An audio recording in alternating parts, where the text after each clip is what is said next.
So in keeping with in line with our theme of realization experiences, I think this is probably the granddaddy of them when Sri Ramakrishna had his spiritual experience of the Divine Mother.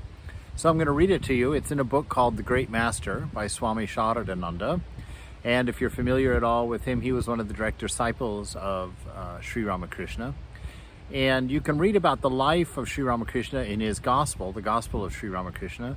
And you can read about his sadhana, his practices, and get a more intimate picture of him in a book called The Great Master, which really gets into his actual practices and what led to his realizations and describes them in much more detail.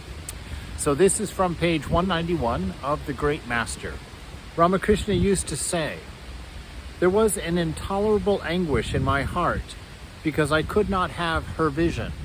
And her vision here, he's talking about God as mother. So he's talking about the vision of the divine.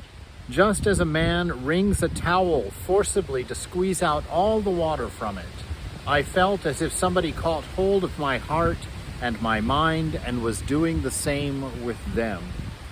Greatly afflicted with the thought that I might never have mother's vision, I was dying of despair. Being in agony, I thought that there was no use in living this life. My eyes suddenly fell upon the sword that was up there in the mother's temple. In the temple of Kali, mother is holding a giant sword, which she slays all of the demons of the seekers of God. And so he saw this sword in mother's hand.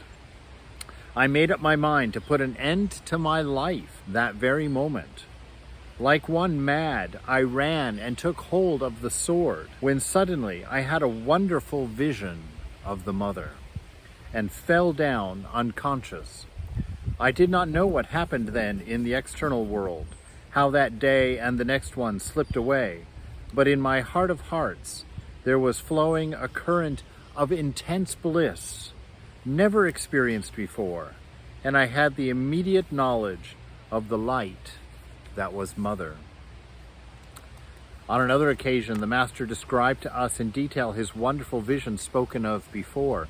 He said, "It was as if houses, doors, temples, and all things vanished altogether, as if there was nothing anywhere, and what I saw was a boundless, infinite, conscious sea of light. However far and in whatever direction I looked, I found a continuous succession of effulgent waves coming forward, raging and storming from all sides with great speed. Very soon they fell on me and made me sink to the unknown bottom.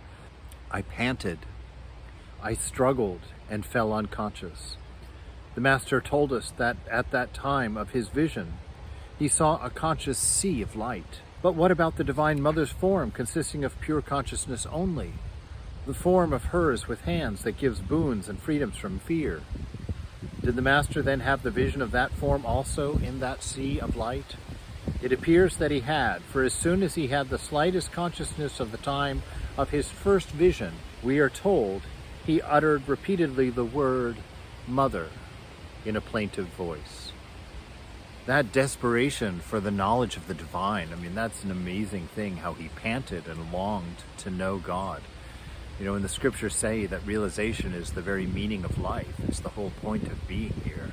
Boy, we really see that in Sri Ramakrishna, just that desperation to know the truth, that all holds barred attempt to get to the bottom of reality.